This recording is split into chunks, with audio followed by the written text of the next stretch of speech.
Hello, I'm Scott Schiller, Managing Director of Thoroughbred Spirits Group. We're a consulting firm focused on building distilleries and brands.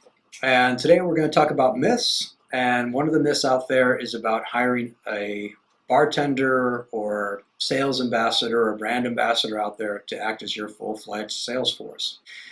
In the world of brand ambassadorship, you often have bartenders, mixologists, people who work various functions of trade events, etc. And while those are wonderful individuals who make beautiful cocktails and certainly know the educational pieces and history behind lots of spirits, it's a different skill set in order to sell.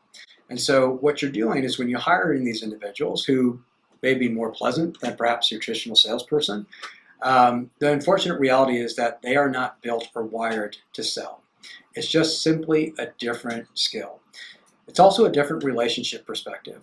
And so when you come in from the perspective of a brand ambassador, your desire is to go out there and spread the love. And the reality is that they have a hard time asking for the sale, pushing forth that sales piece. In addition, in order for it to be successful as a supplier salesperson, you have to work hand in hand with the distributor, which is a whole other layer of complexity which they don't like to do.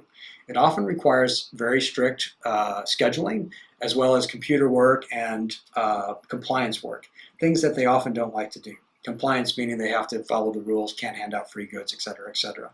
And they also have to follow through, which is another trait that tends to escape them at times. So while I love them as individuals, they're super passionate and a major driver of this business, they're just not often built out to be sales.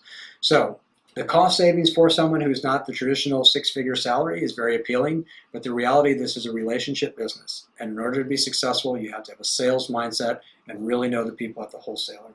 As a part of your overall strategy, should you employ a sales ambassador? Absolutely. They are fantastic for working events, being your mouthpiece, really going into geeky events or things that require a lot of education, something like Whiskey Fest or etc. But understand their place and set them up for success. If you put them in the sales role and they're directly responsible for case sales, both of you are likely to be disappointed. So I'm Scott Schiller. Hopefully that little bit of insight helps you make the right decision.